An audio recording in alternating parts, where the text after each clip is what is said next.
এখন রাসূলের যে ওয়াহাবিদের হাতে, এটা তো জানে না, সবাই তো আর এগুলো জানে না।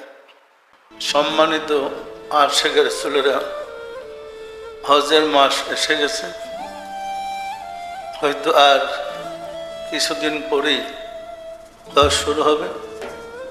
আমাদের দেশ এবং বিশ্বের অন্যান্য দেশ থেকে মুসলমানরা, হাজী সাহেবরা দলে দলে যাত্রা করেছে হজে যোগদান করার জন্য।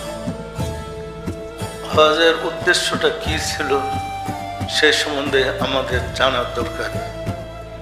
আসলে রাসূল সাল্লাল্লাহু আলাইহি সাল্লাম জীবনে একবার হজ করেছে, বছর বছর না, জীবনে একবার, যেটাকে বিদায়ের হজ বলে। বিদায়ের হজ রাসূল করেছে, এই কারণে সেটা ছিল ৯